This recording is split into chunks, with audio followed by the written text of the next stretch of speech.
Olá, seja bem-vindo ao canal Chave de Leitura.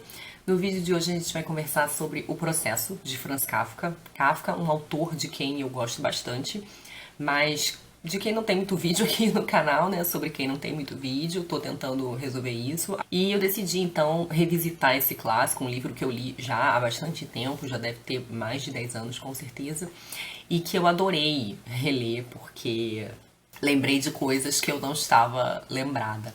O Kafka foi um autor tcheco. O Processo é um livro inacabado.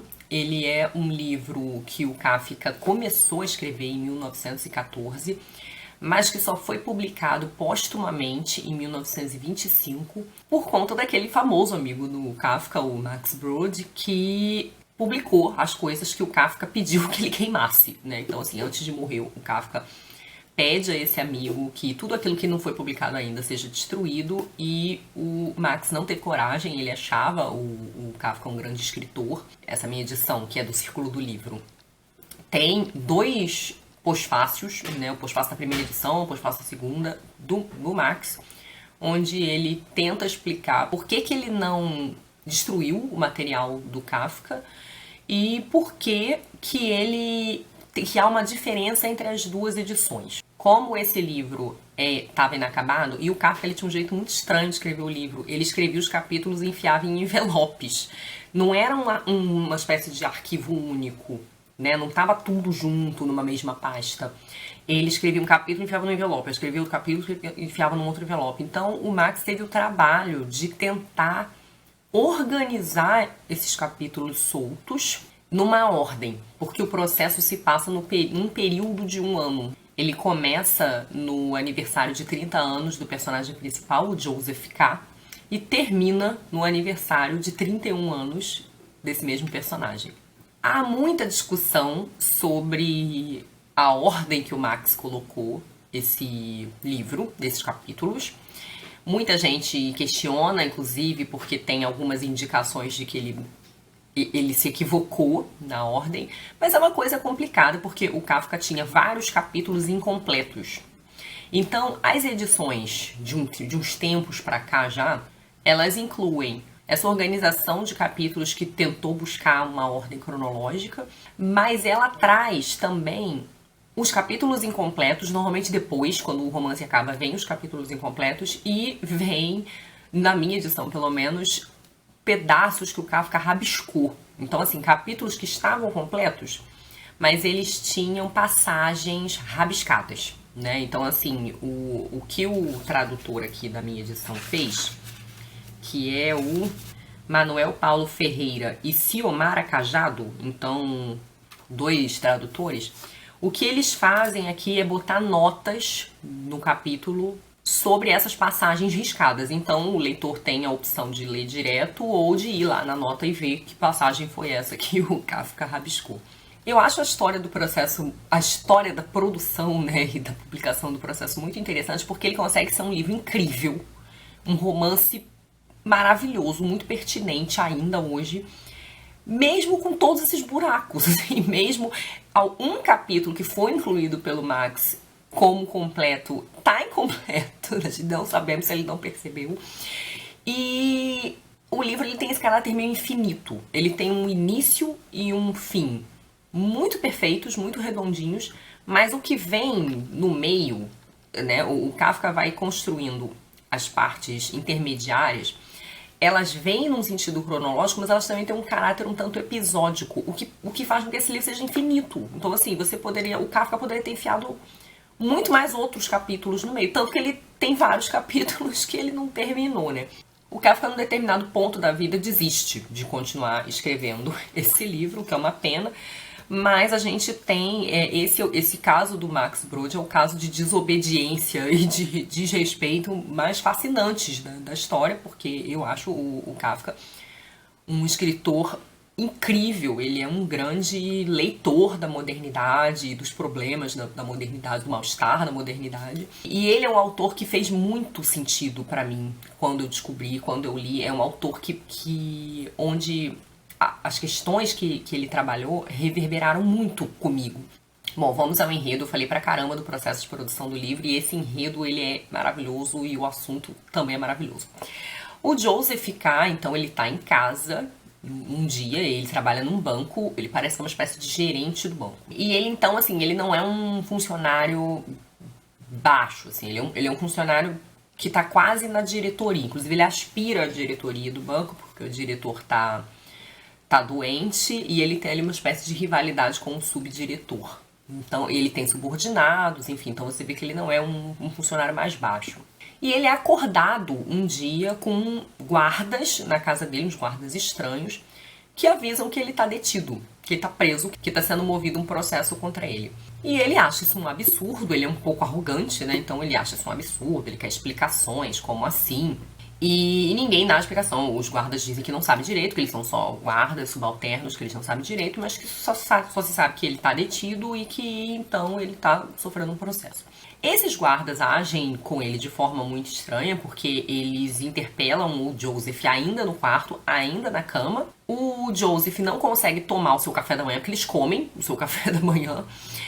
Eles não deixam o Joseph se arrumar para sair durante um tempo, porque tem um inspetor no quarto ao lado. O Joseph morava numa pensão, então eles ocupam um quarto de uma outra moradora do lado, para que o Joseph tenha uma entrevista e um interrogatório com esse inspetor, que no fim das contas não é um interrogatório muito esclarecedor, né? O Joseph fica repetindo que ele é inocente, mas ele não sabe do que ele é acusado e ninguém diz pra ele de que diabos ele está sendo acusado. O Joseph, em princípio, acha que é um absurdo essa acusação, ele não tá muito preocupado.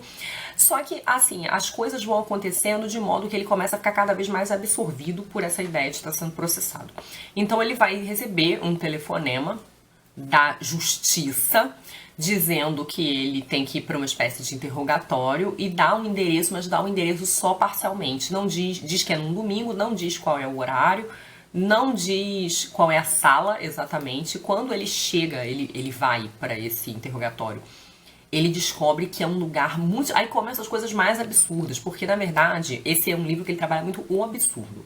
Então ele já tem o absurdo de que o Joseph não sabe do que ele está sendo acusado e ninguém diz, e num determinado ponto da história ele para de perguntar, ele passa a se considerar injustamente acusado e fica defendendo que ele é inocente, porém ele não sabe qual é a acusação. Quando ele vai até o tribunal, ele descobre que é uma espécie de cortiço. É uma área da cidade que é muito pobre. É um prédio de aparência residencial. Na verdade, a fachada do prédio parece uma espécie de entrada de descarga, sabe? De caminhão para fazer carga e descarga. Quando ele entra no prédio, é um prédio com vários andares, várias portas, e tem moradores, e ele não sabe direito qual é a sala, então ele começa ele inventa uma desculpa, um ferreiro, alguma coisa assim, e começa a ir perguntando de porta em porta, até que ele consiga chegar numa sala que tenha a aparência de um tribunal. E é muito estranho quando ele chega lá, porque para ele chegar nessa sala, ele precisa passar pela casa de uma pessoa. E na casa dessa pessoa tem uma mulher lavando roupa, né? E depois, quando ele finalmente entra no tribunal, ele descobre que ele tá atrasado, né? O juiz instrutor diz pra ele que ele tá atrasado e ele fica meio assim. Ele percebe que a sala tá dividida em 2 grupos, como se fossem partidos, ele não sabe direito. Ele acha que as pessoas têm um aspecto pobre, ordinário, mas só depois ele percebe que essas pessoas têm uma espécie de insígnia, como se eles fossem realmente funcionários de algum lugar, mas ele demora para perceber isso. E ele não espera ser interrogado. Quando ele chega lá, as pessoas meio que confundem ele com outra pessoa, perguntam se ele é um pintor, alguma coisa assim, de casa, e ele fala, não, eu sou um procurador de banco, né? E ele chega totalmente arrogante e começa a se defender, sei lá do que, porque ele não sabe do que ele está sendo acusado. Então ele começa a fazer um longo discurso de que é um absurdo ele está sendo acusado e de que ele foi maltratado, que os guardas se comportaram mal na casa dele. E fala, as pessoas parecem estar reagindo bem, fazem assim, ficam fazendo gestos de aquiescência, né? E ele começa a ter a impressão de que ele está se saindo muito bem, até que ele percebe um barulho estranho nessa sala, um barulho esquisito, e quando ele olha para o canto, tem um casal transando dentro daquela sala. Então, assim, é todo esse clima de absurdo. Essa estrutura dos tribunais, ela é uma estrutura muito labiríntica, ela é uma estrutura um pouco claustrofóbica, os lugares são apertados, são quentes, o ar não circula direito, eles são apinhados de gente. E é muito estranho porque ele começa a se referir a essa justiça como uma outra justiça, a esse tribunal como um outro tribunal, como se houvesse o tribunal que é conhecido, que é o tradicional, vamos dizer assim, e esse outro tribunal. O mais estranho é que ele começa a perceber que várias pessoas do seu convívio sabem, de algum modo, que ele está sendo processado. Então ele vai conversando com as pessoas, um tio dele do interior chega para visitá-lo um dia e fala que sabe que ele está sendo processado. E ele fica, ué, como que você sabe? Ele, fiquei sabendo, mas ninguém sabe do que o Joseph está sendo acusado. Porém, as pessoas sabem que ele está sendo processado e intuem que esse processo é meio sério, né? E que essa justiça tende a ser implacável. Num determinado momento, esse tio indica um advogado para o Joseph K. E esse advogado vai explicar como é que a justiça funciona. Essa justiça é onde ele está sendo processado. E ele descobre que os advogados de defesa só são tolerados, que isso não é exatamente um direito que a pessoa tem. Ele descobre que essa é uma justiça que se orienta por hábitos estranhos, como aparências, trocas de favores, bajulação, um bom relacionamento entre as pessoas, que o fato de as pessoas serem bem relacionadas, terem amigos em comum com o juiz pode ajudar a postergar o julgamento, né? Que se a pessoa está sendo processada, ela muito provavelmente já é considerada culpada. Na casa desse advogado que explica essas coisas tem uma pintura muito ilustrativa, é uma pintura da justiça. Só que a justiça, ela não tá pintada como tradicionalmente ela é, né? Com a venda nos olhos, uma balança e tal. Ela tá caracterizada como um misto da justiça como com a deusa da caça e da vitória. Então ela, ao mesmo tempo que ela tem alguns elementos da justiça, ela tem esses elementos de ataque. Então é como se a função da justiça fosse caçar as pessoas, prevalecer sobre elas. E como nunca surge uma acusação específica, a gente começa a perceber que o Joseph K. parece estar sendo julgado pela sua existência como um todo. Até porque, quando ele começa a discutir com o advogado as possibilidades de escrever uma defesa, ele fala sobre contar a sua vida toda. Ou seja, fica implícito que ele não está sendo julgado por uma coisa específica, ele está sendo julgado pela sua vida inteira, pelo modo como ele vive, pela sua existência. Isso é curioso se a gente parar para pensar na construção do personagem Joseph, porque o Joseph não é uma pessoa agradável.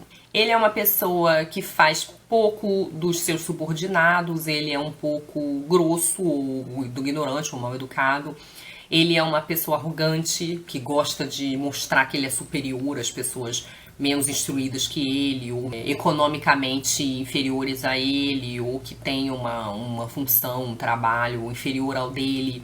Então ele o tempo inteiro, ele vai ter conversa com várias pessoas, né? Com a dona da pensão onde ele mora, com um comerciante que também está sendo processado e que adota, né, contrata o mesmo advogado que ele. Ele, num determinado momento, tem que lidar com alguns subordinados do banco. E ele sempre lida com essa arrogância, né? Como se ele, né?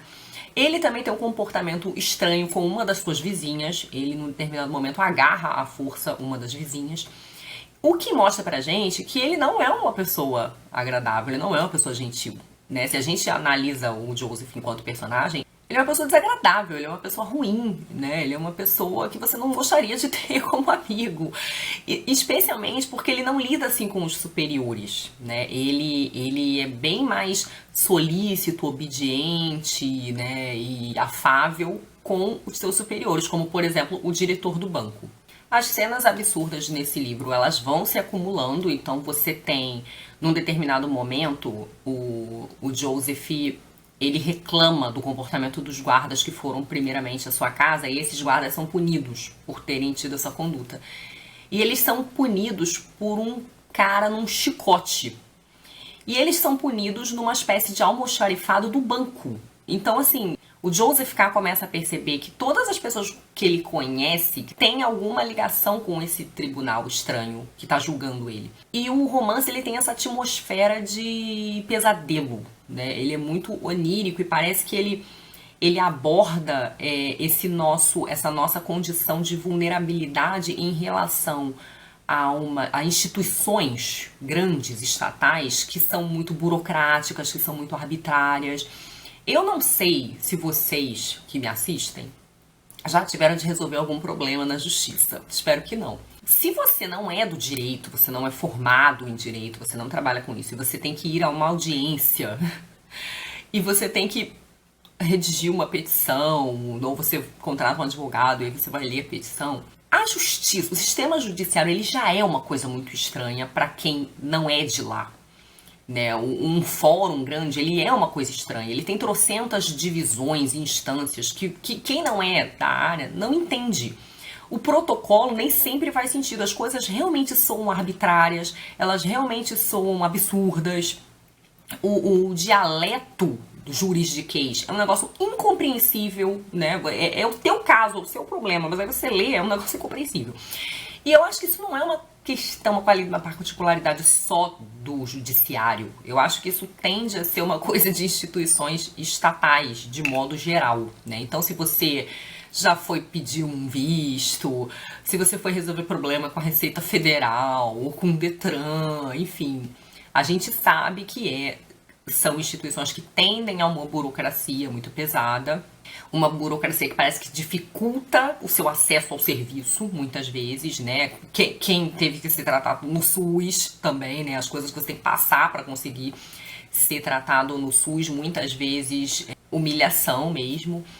Então, eu acho assim, o universo que é descrito nesse romance, ele é um universo muito familiar para mim, né? Eu, como qualquer cidadão adulto, civil nesse país, já tive que recorrer a serviços, lidar com instituições públicas. Eu sou uma funcionária pública, né? Ou seja, eu sou uma burocrata também. Então eu tô aí mais ou menos familiarizada com esses ritos, né, da burocracia estatal. Mas eu acho que a minha experiência mais surreal foi de fato com a justiça, né? E com esses sentimentos que o Joseph tem de estar perdido, de estar alienado, de estar sendo negligenciado, né, de não ver muito sentido, de achar as coisas, assim, uns protocolos excessivamente intricados, complicados, umas coisas que não parecem muito práticas, nem muito diretas. Tudo isso, esse sentimento tá aqui. Esse sentimento de você estar enredado numas práticas e numas rotinas absurdas, né? E que tem essa coisa meio de pesadelesca, de quase desumana mesmo. A experiência da justiça é particularmente interessante porque normalmente quando você precisa processar alguém, você tá com um problema. Ninguém vai processar porque tá de bem com a vida, né? Porque tá tudo certo. Não, você tá com algum problema que você vai lá querer resolver. E além dessa coisa do juridiquês, da audiência, das coisas estranhas, todo mundo lá, as pessoas que trabalham na justiça, elas normalmente se conhecem, elas fazem aquilo todo dia. Então elas têm uma relação com aquilo muito diferente da sua. Então enquanto você chega nessas coisas realmente tenso, querendo resolver, querendo que a justiça seja feita, os advogados se conhecem, eles ficam tendo conversinha mole sobre assuntos, né, corriqueiros, eles conhecem o juiz, e aí é aquela coisa, é um clima que você não imagina, né? A gente tem dos filmes, assim, a ideia da justiça como uma coisa mais solene, né, mais séria, mais grave, mas não é, na verdade o povo tá lá conversando banalidades, entendeu? E você fica naquela coisa assim, tipo, o que tá acontecendo aqui, né? Meu problema, e tá todo mundo lá, tipo, super de boa, né? O juiz que ouve lá as partes e que fica digitando as coisas do processo, mal olha pra sua cara, entendeu? Então, assim, tem esse clima de um certo descaso com você, com o indivíduo e de absurdo, né? Então eu acho que o livro ele pode ser lido como essa sátira das instituições. Eu estava lendo num livro chamado Kafka, A Very Short Introduction, que a justiça da Áustria, ela tinha um caráter meio Minority Report, assim, mas nem tanto, né? Tô dando uma exagerada. Que a justiça da Áustria, ela não considerava culpado só quem incorreu na infração. Que eles consideravam como culpado aquela pessoa que intentou fazer o ato infracionário, né? Aquela pessoa que ela planejou, mas não chegou a executar. Ela se preparou para fazer, mas não fez. Então, que a intenção já tornava a pessoa culpada. E que o Kafka estava inteirado dessa particularidade. O Kafka, ele era formado em direito, né? Ele trabalhava numa companhia de seguros, né? Ele era uma espécie de fiscal do seguro. Então, quando tinha um acidente de trabalho, ele ia lá na fábrica e via as condições de trabalho da pessoa, tomava, acho que, depoimento, né, para saber se a pessoa tinha realmente se machucado, se tinha sido negligência da empresa ou do funcionário, enfim. Ele também já lidava com a burocracia de perto, mas ele é formado em direito, então ele estava inteirado dessa questão da justiça austríaca. Isso é interessante por conta daquele ponto que eu falei pra vocês de o Joseph K. parecer estar sendo julgado pela sua existência e não por uma infração específica. E pelo fato de que ele, como personagem, é um tanto intragável. É uma pessoa desagradável, né? Um cara que agarra a vizinha à força não é uma pessoa legal. Uma pessoa que humilha seus subordinados não é nem um pouco legal. E aí, sobre isso, tem uma coisa interessante aqui nesse livro, Nenhuma Paixão Desperdiçada, do crítico George Steiner. Ele tem um capítulo nesse livro chamado Um Comentário sobre o Processo de Kafka, onde ele vai falar exatamente dessa culpa existencial, né? Não é uma culpa específica, uma infração a uma lei específica. E ele vai dizer o seguinte: Franz Kafka vivia o pecado original. A teologia, a retórica do pecado original sempre foi dominante na cultura ocidental, desde as leituras encontradas no Pentateuco e as interpretações de Paulo e Agostinho. No auge do calvinismo e de outras épocas apocalípticas e de temor penitente, essa condição humana do pecado original deixou comunidades inteiras aterrorizadas. Mas apenas um punhado de indivíduos carregou em sua existência cotidiana a convicção e as consequências pessoais desse estado de desgraça. Como Pascal e Kierkegaard, essas analogias não são por acaso. Kafka passava longos períodos, dias talvez, profundamente convicto de que o pecado era intrínseco à sua vida pessoal e que erradicá-lo seria impossível. Estar vivo e engendrar mais vida era para ele pecar. Era pecar contra um pai colérico, pecar contra a santidade da criação tornada corrupta e sórdida pelo homem. Era, em alguma profundeza enigmática, pecar contra si mesmo. Exatamente porque a sobrevivência implica mentiras, implica fracassos do amor, implica o sofrimento e a angústia, que sussurram sem piedade, soprados pelos grandes ventos que vêm do fundo da terra. Apenas uma mente possuída por tais aflições poderia ter escrito que as vozes cujos sons parecem angelicais vêm, na verdade, das profundezas do inferno. Somente alguém assim poderia ter dito, embora haja quem atribua a frase a outro, que a esperança existe em grande abundância, porém nem um pouco se destina a mim. Viver é ser condenado por estar vivo. É essa a essência metafísica e particular de O Processo. Bom, eu acho que esse fragmento, ele explica um bocado dessa questão de o K estar, na verdade, sendo julgado pela sua existência. A gente, sobre a vida do Kafka, pode dizer o seguinte: o Kafka era uma pessoa que sofria um pouco pela decepção que ele causou aos pais dele, né? Eu não vou entrar aqui muito profundamente na biografia do Kafka, mas o Kafka, ele era uma pessoa marcada. Tem um texto dele famoso, que é o Carta ao Pai, em que ele escreve uma carta para o pai dele. Mas parece que os pais do Kafka tinham planos ou idealizaram uma vida para o Kafka que ele não cumpriu. E aí tem um outro ponto importante aqui do livro, que é essa questão do Kafka como satirista, não só das instituições, mas desse burocrata, desse homem profissional, moderno, ligado a uma eficiência, a uma coisa esquemática da burocracia, né? Aqui no romance, o narrador deixa claro que o Joseph K. toma café às 8 horas, vai pro banco às 9 horas, trabalha até 9 horas da noite e depois até às 11 da noite ele fica numa espécie de happy hour com os seus superiores, porque lá ele tá fazendo uma espécie, vamos dizer assim, de networking. Esse profissional da modernidade ali, final do século XIX, início do século XX, está muito ligado a essa ideia de ordem, né? Ordem, obediência. E o Joseph K, em vários momentos aqui do livro, ele fica dizendo que ele quer acabar com o processo dele para que a ordem seja restaurada. Ele quer resolver esse problema logo, porque ele quer que a ordem seja restaurada. E o que acontece com ele é exatamente que ele perde o controle da sua rotina. Ele já não tem mais ordem. Então, quando ele começa a perceber que parece que várias pessoas sabem que ele está sendo processado, que é difícil, é quase impossível você ser absolvido, ele vai conversando com outros processados, com advogado. Tem uma cena muito interessante em que ele entra numa igreja, né? Armam lá pra ele no banco de ele fazer uma visita com um cliente importante, e esse cliente é estrangeiro, ele é italiano, eu acho. E ele quer visitar a Catedral de Praga, então ele vai para a Catedral para esperar esse cliente e mostrar para ele. E quando chega lá, o cliente não aparece, era uma espécie de armação. E ele tem uma conversa super enigmática com um padre. O padre conhece ele. A catedral tá vazia, o padre vira pra ele e fala, Joseph K, e aí ele fica... Esse cara me conhece. Isso é uma experiência que ele vai passar várias vezes, de pessoas que sabem quem ele é e sabem que ele está sendo processado. E esse padre vai contar aí uma parábola muito famosa do Kafka, que inclusive foi publicada separadamente do livro, que é a do camponês que quer passar na porta da justiça. Né? Então esse camponês ele vai até uma porta, ele quer entrar na porta da justiça, e lá tem um guarda, um homem alto, barbudo, um narigão, forte, usa umas roupas lá de pele, não sei o quê. E esse cara fala pra ele assim, que assim, aqui é a porta da justiça, mas você não pode entrar agora. E aí esse camponês, ele veio de longe, ele levou várias provisões, ele vai ficando por ali, e ele pergunta se pode entrar, e o cara, não agora.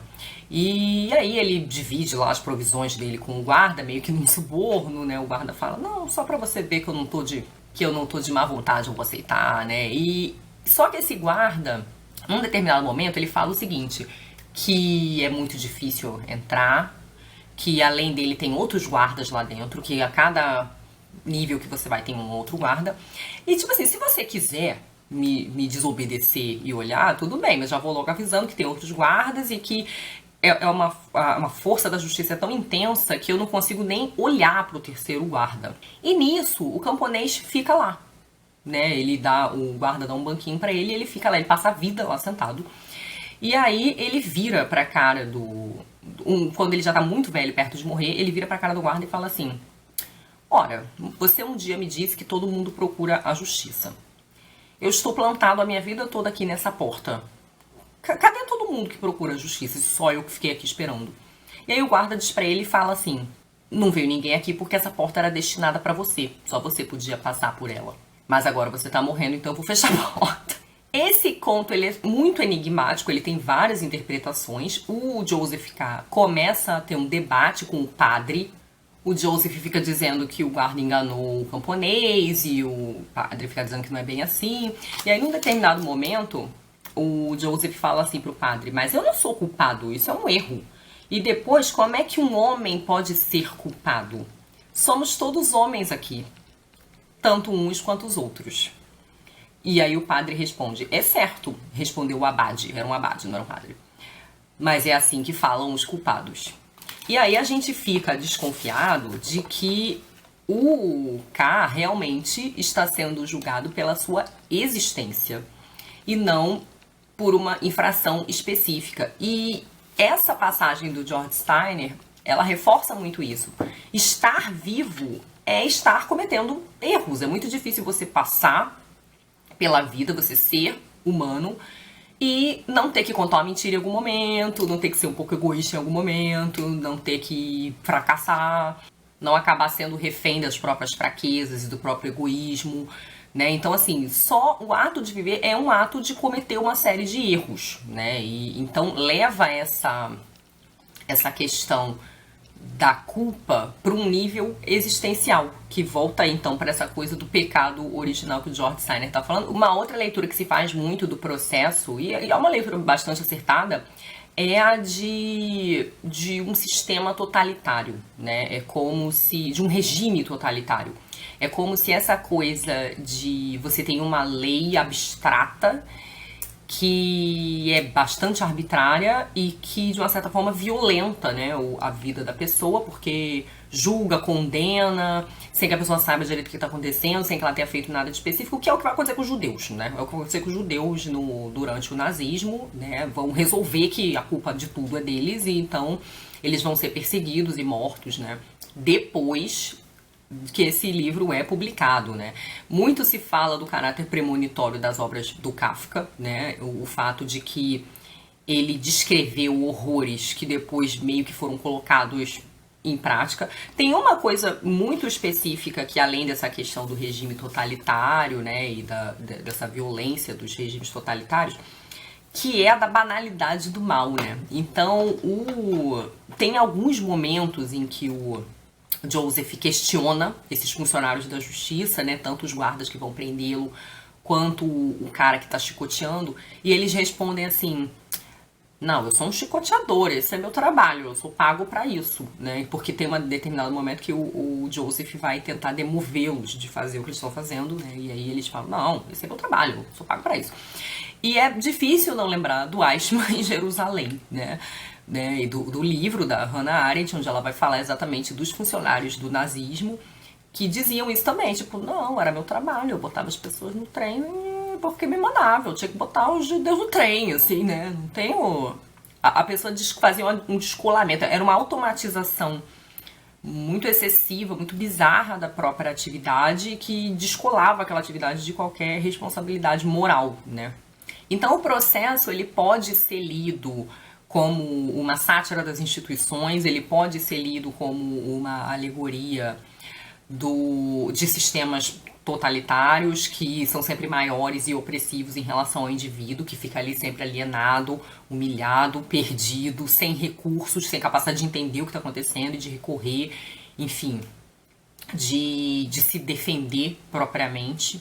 Tem essa questão existencial colocada pelo Steiner de uma culpa inerente à humanidade, de que estar vivo é estar sempre meio que caindo no erro. É interessante pensar essa questão mais existencial pesada, né, de relacionar a obra do Kafka com o Dostoiévski, né? O Kafka era leitor do Dostoiévski e ele fala do Dostoiévski algumas vezes nos diários dele.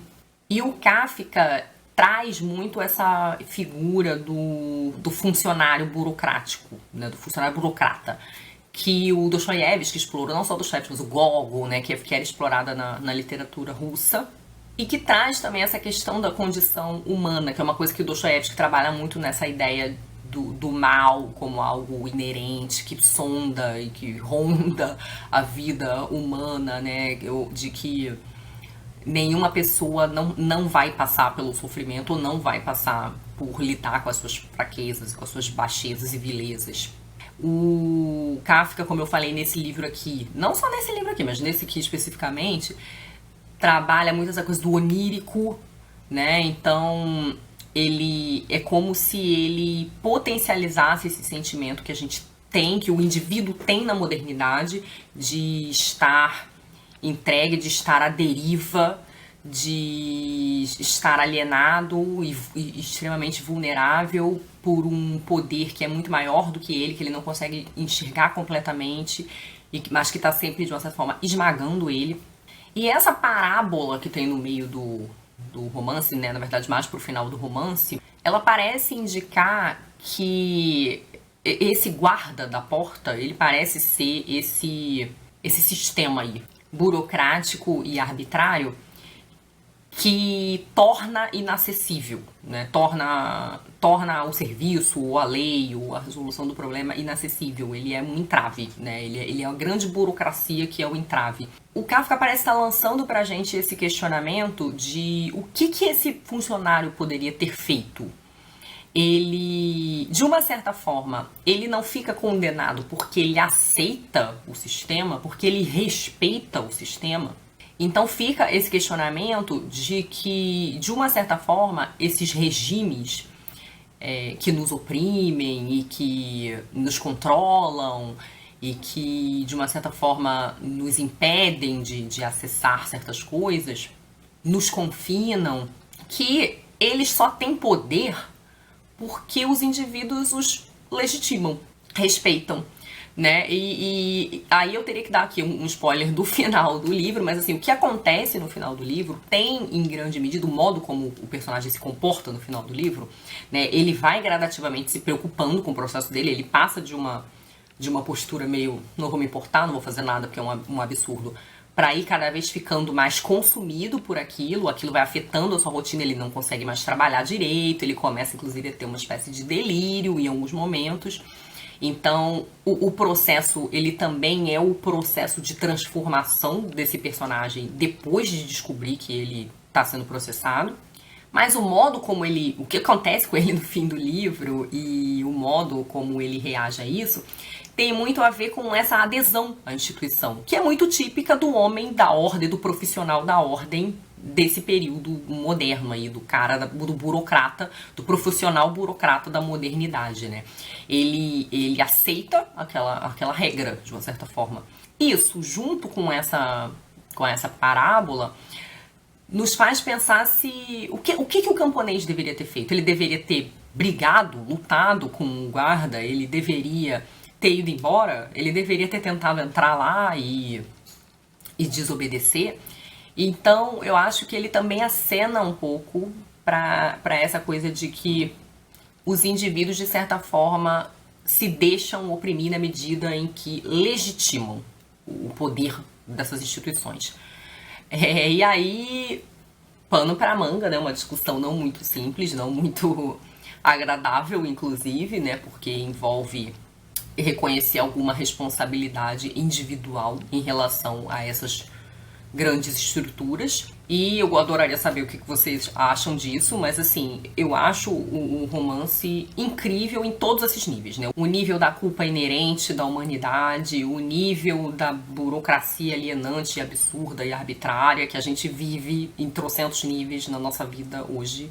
Enfim, é um livro mais do que recomendado, embora ele tenha esse caráter aí da incompletude, né, enfim, de uma organização talvez um pouco imprecisa, mas que é um livro definitivamente complexo, definitivamente denso, que permite muitas leituras, como eu falei, filosóficas, sociológicas, existenciais, né, existencialistas, e que é muitíssimo recomendado, né? O Kafka é um autor fascinante, um dos meus autores favoritos. Me digam se vocês leram O Processo, se vocês leram algum outro livro do Kafka e o que vocês acharam. Beijos e até a próxima. Tchau!